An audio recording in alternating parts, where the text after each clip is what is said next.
Hey everyone, Mr. Happy here, and Happy New Year! Other than my weekly Q&A, this is the first video that I'm going to be releasing in the new year, and, well, we kind of got to continue where we left off at the end of 2024, talking about Chaotic. Now, I've already covered a decent number of things. I provided first clears, as well as analyses on the strategies that are available, including releasing a guide that I made that was largely based on the strategies that the team I was working with came up with over the course of that first week, as I worked my way to obtaining every single reward that this actually has.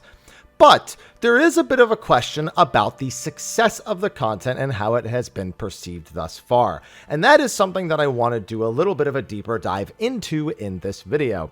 Now, what good is a deep dive into a topic like this without statistics? And thankfully, we happen to have a community that loves statistics. So we are going to be taking a look over at the job statistics on tombstone.gg to actually make some inferences about how the content is doing, how it will likely last, and improvements that can be made for it in the future. Now, in case you don't know what Tombstone is, it's new. I would say it's in the more recent times that it's become available, but it effectively tracks the clear rates and what jobs are clearing content by looking through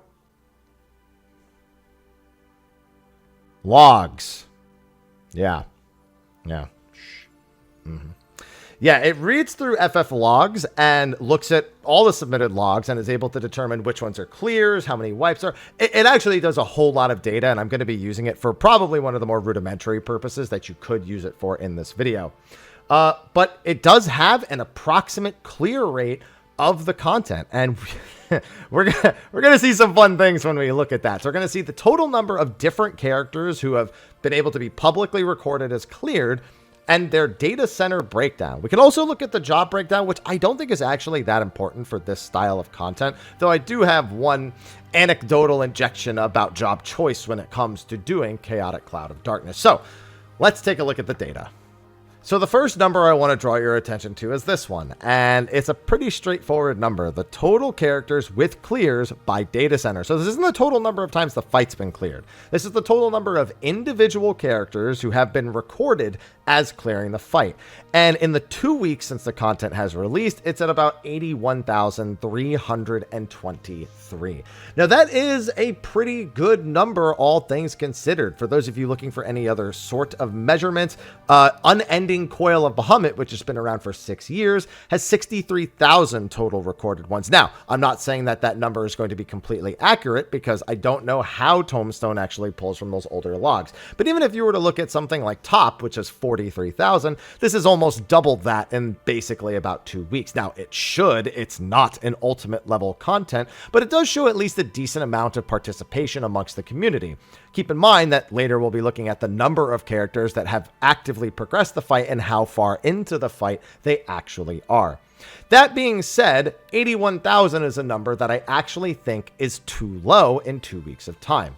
Now, some of you might note that it happened during the holiday season and there would probably be more clears if not for that. And you know what? We might need to look at the data later down the line and actually see if people coming after the fact are able to get in on those clears and actually make the number go up. But I would have expected this number to have been in the 6 digits, and I actually think this is representative of a mistake with the fight. You'll often hear me say that the tower/tile phase is too high of a difficulty for what they were looking to achieve. They were looking to achieve something that was approximately extreme difficulty and, by their own admission, went a little bit overboard with this first iteration. Now, in case you're looking for a reference point, we need to look no further than Queen Eternal Extreme herself, which released just about 2 months ago, so 6 weeks of time, on Cloud of Darkness Chaotic. And that has just about 150 to 160,000 total different character clears in that time. So while we can't actually compare the 2-week data, we can compare the 8-week data. And as such, we will be keeping an eye on this to see if this number continues to go up and get to that point. I do not think it will, however, based on the projections, that this is probably not going to get to that same capacity just because it's harder. It's more difficult to organize. It's a lot more demanding. It's a lot more snowballed, like downhill effect. There's a lot of factors, even including people leaving after 1 or 2 wipes, there being more people, meaning that's more frequent, more AFKs, just everything imaginable. But 81,000 is not bad by any stretch of the imagination. The more interesting thing is seeing the data center by data center drop down, as we can actually see what the clear rates are for characters that are natively from each data center. If you're visiting Dynamis, you don't count as a Dynamis clear. If you're from Ether, you'll count as an Ether clear. So let's look at it region by region. If you're a longtime player, I think you know what's about to happen. If you're a newer player, the results might shock you. So as we lower the veil on the other numbers, we first have North America. And as you can see, the spread is actually pretty good. Of course, most people would expect Ether to have 9.3% of the clears and have the highest number with 7,563.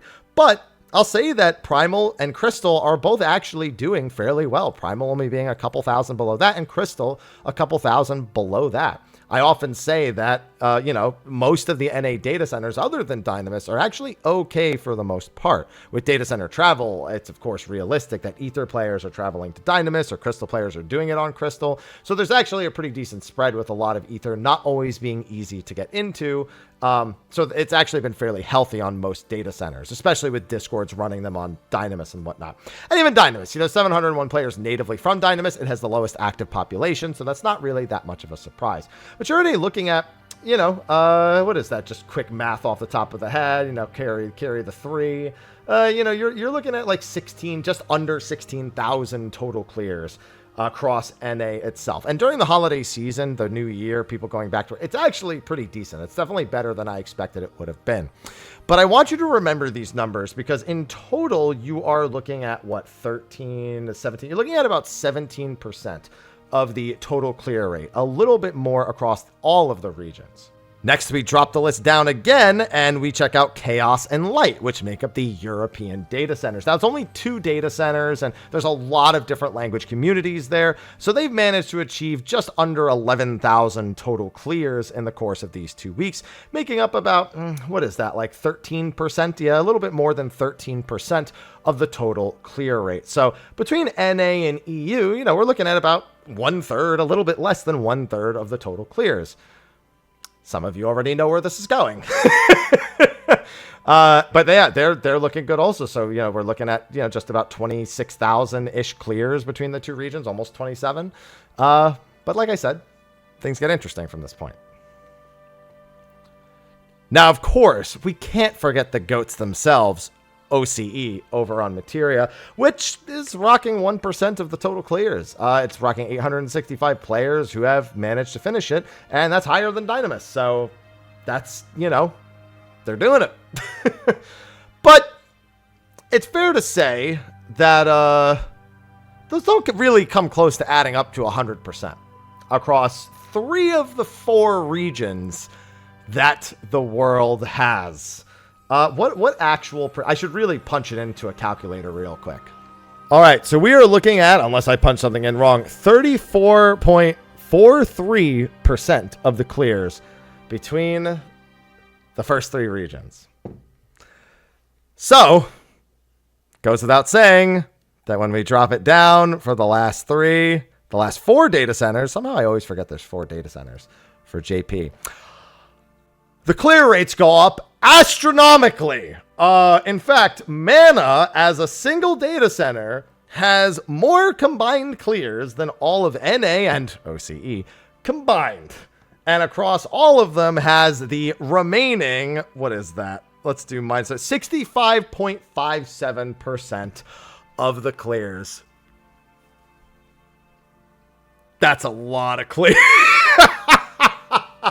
So some people might be wondering why there's such a discrepancy, but all this does is continue to support something that longtime players have always known, in that JP is far better at getting mass amounts of clears for all forms of content because of the way that the region generally approaches that content. And that method of approaching the content being very conducive to something that requires 24 whole people, eliminating the people management portion of it. For those who don't know, at least the last time I was informed by a JP player, JP players actually do something a lot different. North America pretty much shuns the high-end duty finder as a whole. You almost never see people actively using it, and all clears are organized through the party finder. You read what raid plan they're using, COD car, regular, Aurelia, whatever, anything else they feel like telling you, what the prog point is. Farm, which is really just tower prog, how all that works. And JP doesn't do any of that.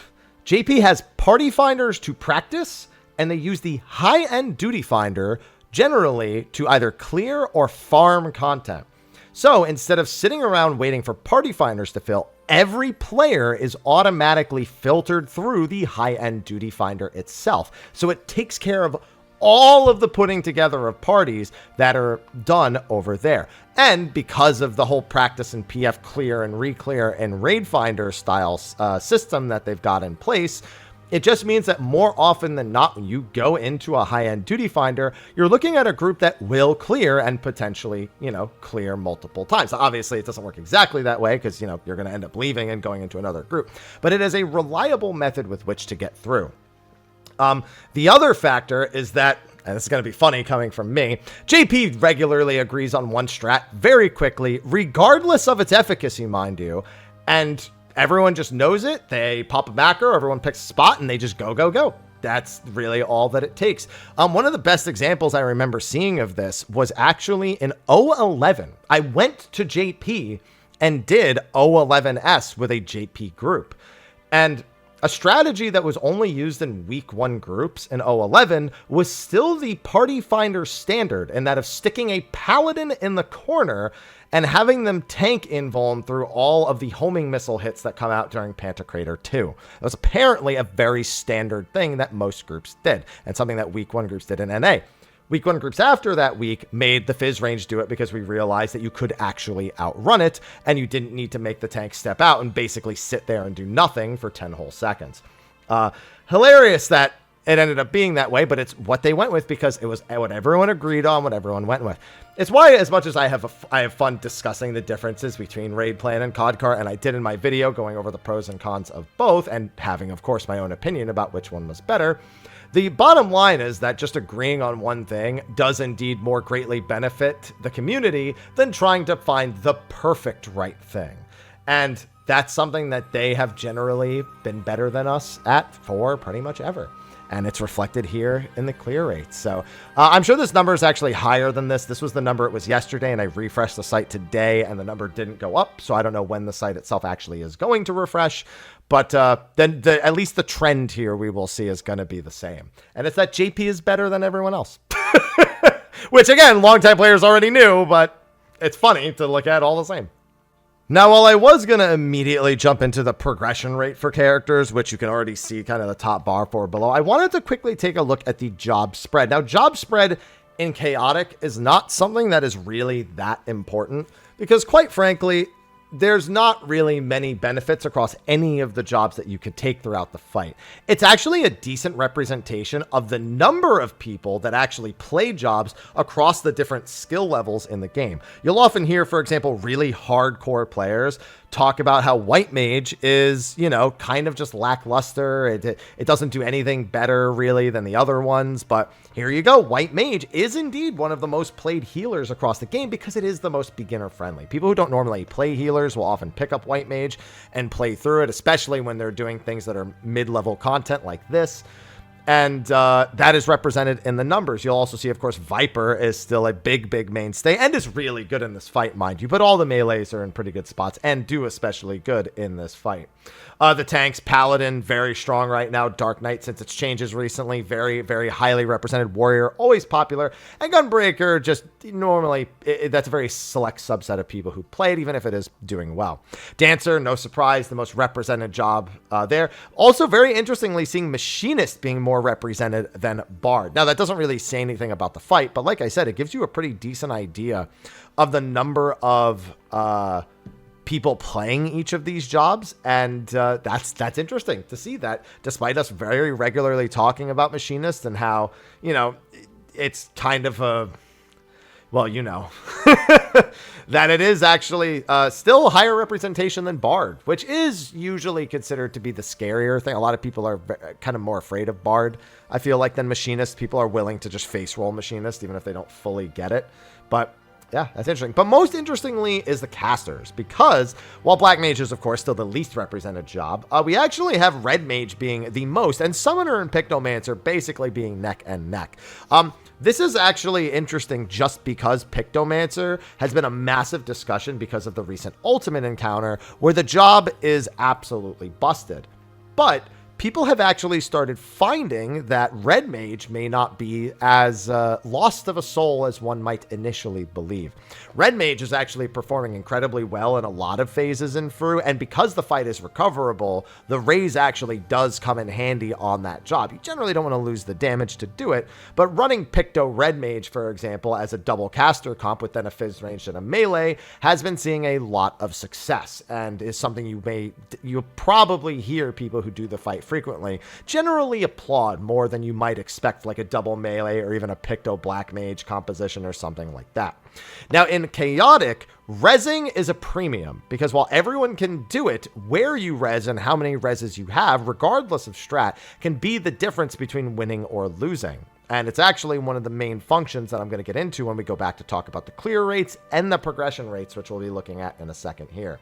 So Red Mage is actually eating a lot better than it may seem at the current time, because people were looking at Pictomancer kind of in the bubble that it exists, where it is insanely strong. Now, do I think this means that Pictomancer doesn't necessarily need to be nerfed? No, I still think it buys you a lot of leeway in a lot of encounters that you otherwise won't get with other jobs. But Red Mage, this high representation, is very akin to White Mages and Machinists, where people, and Dancers even, where people really do vibe with the job. And it provides an incredible amount of utility, especially in an encounter exactly like this one. Even looking at the raid plan strat, if you were to stick the Red Mage off on their own down south, instead of sticking something like a Bard, then that actually gives you the versatility of having the person being able to heal themselves and assist with rezzing on the south side of the map. So Red Mage to me is the obvious winner of Chaotic. I think it is the MVP job, and the more of them that you have without compromising your limit break generation, the better off your clear rates are likely to be. Now, this is actually my favorite part of the entire site. So because Tombstone actually pulls from logs, it actually is able to track the percentages that people are wiping at. So these bars are all characters that have a current progress point up to that percentage of health. So, for example, there's 5 characters that have wiped somewhere between 100 and 99%. The fact that that's as far as they've ever made it tells me they entered the fight, took a screenshot, hit the boss once, died, and now they're here. Because otherwise, I feel really bad for those 5 characters and those 5 characters alone. But you can actually start to see the patterns of the fights and how far players are actually making it. We, of course, have the initial phase 1 with very interestingly close numbers between 64. So I know why these numbers are as close as they are, to be fair. I know exactly why those numbers are like that flat line, why they are. But you can see that a lot of characters are actually stuck in phase 1. And keep in mind, as you can see, these are numbers in the thousands that people are. It's like there's 1,100 players here. There's another 1,500 here. So that's 2,600 players. There's 4,300 here. There's 6,300 now. There's we're talking about tens of thousands of players who have stepped into the content but have not managed to actually net a clear past a certain point. And this is very crucial information to be looking at, because it allows you to contrast the total amount of clears versus the total amount of interest that's actually in the content. Now, keep in mind, some of these people may have just given up and may not progress past the point that they currently represent in this progression rate. But that at the very least means that something compelled them to step into this content and go for it. And basically every 5 of these bars, if you want to be generous, you guess that it's about 10,000 players. So let's start from here. So let's see, you've just got 1, 2, 3, 4, 5. That's 10,000. 1, 2, 3, 4, 5, 20,000. 1, 2, 3. And remember, I'm rounding down. This one's 2,600. I'm just pretending like it's only 2,000. 4, 5, that's 30,000, but realistically it's more like 35. Like, you understand the point. You're looking at, like, I'm not going to say probably close to 80 to 90,000 players total. So on top of the 81,000 clears, you're looking at about double that in terms of overall interest, about 160,000 players that have at least stepped into the content and have made attempts at getting it cleared and may continue to make attempts at it in the future. And to me, that's actually a really good indicator of the popularity. What it is not a good indicator of is people's ability to get clears. So here's the thing. I think it's pretty fair to say most of these wipes that are up until these flat lines are phase 1 wipes. Like, everything up to this point, this 65 to 64%, is entirely going to be people who died at some point. You know what, though? I can't say that. It's people who are largely having disasters in phase 1 is the more accurate thing to say. Because this is when they fully wiped. There's a high probability they're in the tower phase right here, but had a terrible time getting through phase 1 and barely did any damage to the boss. In fact, I'd be willing to bet that everything below 70% is a mix of those things, because very few groups full wipe in phase 1 right at the tail end of it. Most of the time it's pretty immediate or somewhere in the middle section. You're probably looking at the 80 to 70% area for people who genuinely wiped in phase 1 and didn't zombie through it and then get to phase 2 and then die immediately on the second Deluge of Darkness cast. And that's a very interesting thing to look at, because there's not that many wipes that exist in phase 2 when you look at the average. It's like most of the time people are getting into phase 2. This is about the boss percentage. This flat line here is a flat line because these percentages a lot of people skip, because they'll get past phase 1, get into phase 2, and then wipe right after that to the towers. But you're very rarely wiping during the cast of Deluge of Darkness itself, which is this is largely when it's happening. So these are like groups that effectively died as soon as they got to towers, but were already in a critical position because their phase 1 was not clean at all. So yeah, it's just a fairly interesting section to read. But again, the interest is what I really want to judge, because what a lot of people wondered about Chaotic coming out is, was this something 14 really needed? Like, higher end 24-man content, 23 people I got to deal with. I have the people debuff for 23.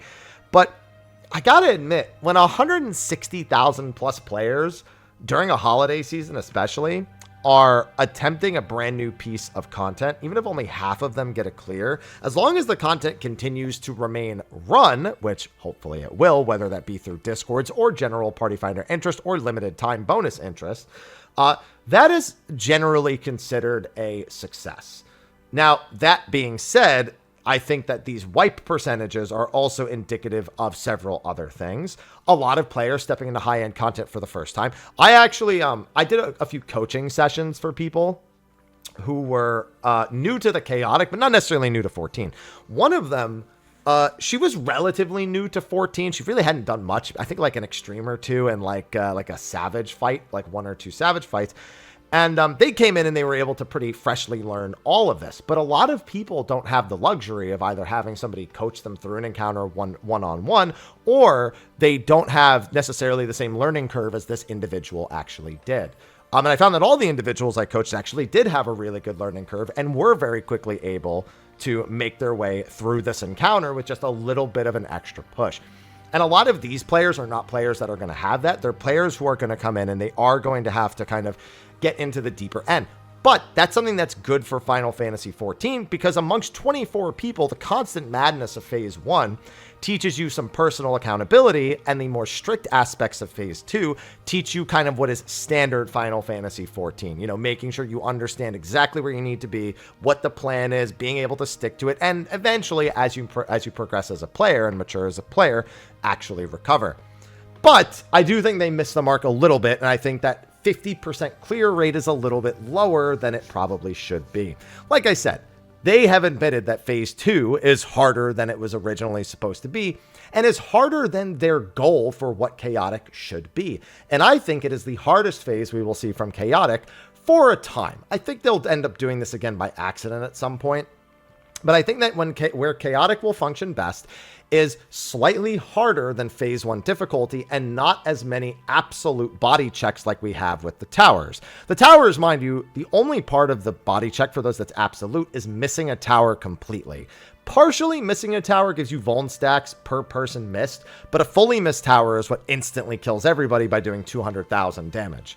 So that level of body check where the complete failure means a complete wipe, and the difficulty of getting on and off the tiles in case you do have a death, are things that I think can really narrow this curve down a little bit when we're looking at future chaotics. Another big thing is the whole getting back onto the tiles if you die. There are so many little issues with that. Like, why if I die on the east side of the arena, am I randomly put either on the west or east side outside platforms? Like, why am I not always on the east side platform, which is the most recoverable section? Using the teleporters and them taking 10 seconds to get back to the middle when there's basically a mechanic happening every 10 seconds, that comes with its own issues. You're also not able to make the swap during Dark Dominion. I honestly, there's like little railings on the inside, on the like inside sections of the east and west platforms. They only put that there because you would actually be able to drop from the outside platform onto the inside tiles because there's a height difference between the two, and gravity alone would be enough to carry you over. And since you can't jump, they don't want that anyway. I honestly think if they had just taken that barrier away, you actually probably would have had a much more recoverable fight, and we'd see a much higher clear rate because players on the outside could instantly go back inside to fix it. Heck, maybe you give them 5 seconds of like a weightless debuff so they don't actually trigger the tiles as long as they take no action, so they can make some sort of concentrated effort to get back to where they are. And I think it's just because things like that don't exist that we only have that 50% clear rate. And I feel like the data, as well as anecdotal experience by running the fight the dozens and dozens and dozens of times that I actually have, tells me about the success of the content. Now, that being said, do I think this was a good idea? Now, there's the matter of, is it successful? And I think the answer is yes, largely, with a few caveats for things they can improve and absolutely should look to improve. Doesn't matter if it's popular. It can be better, right? But should they have done this? Should they have even made a Chaotic Alliance raid in the first place? The answer to me is yes, but not at the moment. You are nonstop going to hear me advocate for more casually approachable content that the masses can easily approach. Earlier in the expansion, I've said exploration content, cosmic exploration, deep dungeons, things like that should be a priority over a 24-man Chaotic Alliance raid. At the early points, we just had an ultimate. We've had a Savage tier. We get extreme releases. But what we haven't had is something that the casual player can look at and go, that's something new for me. This is for the casual player who maybe wants to try getting into harder content, right? Or the people who, whether they be mid or hardcore, who actually do already somewhat participate in harder content. And so for me, the answer is just, it wasn't the right time unless one of those other features was already in the game.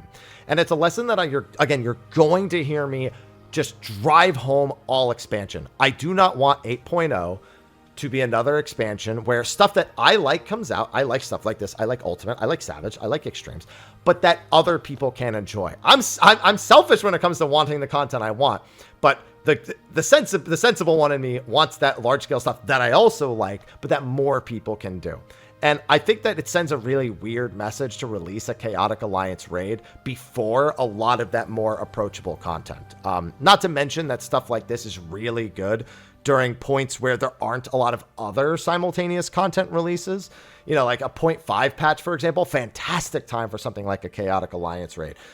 Usually like where Criterion was fitting in before, like the 0.45 and 0.25, fantastic time for a Chaotic Alliance raid because it's coming after a high while people are still interested in raiding and are looking for something else to occupy their time or like give them a fresh experience while they're already logging in. It kind of compounds on top of the timing. Whereas with Fru, between the holiday season and the difficulty of Fru, even if it's on the easier side for an ultimate, it's a lot to ask people to commit to those things if they're not like a week one clear group for something like an ultimate. And so I just think the release timing in every way was wrong, even if I think it was a good idea that they did this, and the numbers seem to reflect that the content itself is actually performing quite well. Better in Japan than anywhere else, but performing quite well. Now I wish we had I wonder, in theory, Tombstone, they could technically show us per region progression rate of characters, couldn't they? Because it's all the same logs, right? It's more work, but I would like that. I like data. I like data a lot. So maybe they'll be able to do that at some point. But this was just a fun video I wanted to do, talking about the clear rates, showing the regional differences, discussing job differences, and go into some deeper thoughts about the content now that it's been out for a couple of weeks. So let me know what you think in the comments section of the video below about all of it, about JP being clearly the best region in all of North America, about whether or not you're personally interested in this chaotic and the idea of future chaotics. If you are, definitely tell me which chaotic boss you want the most of the other Alliance raids. Mine's the Archangels. I know we just got them, but the Final Fantasy XI and me, I want to see a real Divine Might, and Diablos right after that. I know we had the armament, but come on. Like, Diablos Hollow chaotic with Skathic involved in there. Yeah, that'd be fun. That'd be fun. Yeah, and any other thoughts you have, let me know in the comment section below. Anyway, again, happy 2025, and I'll see you in the next video. Until then, take care.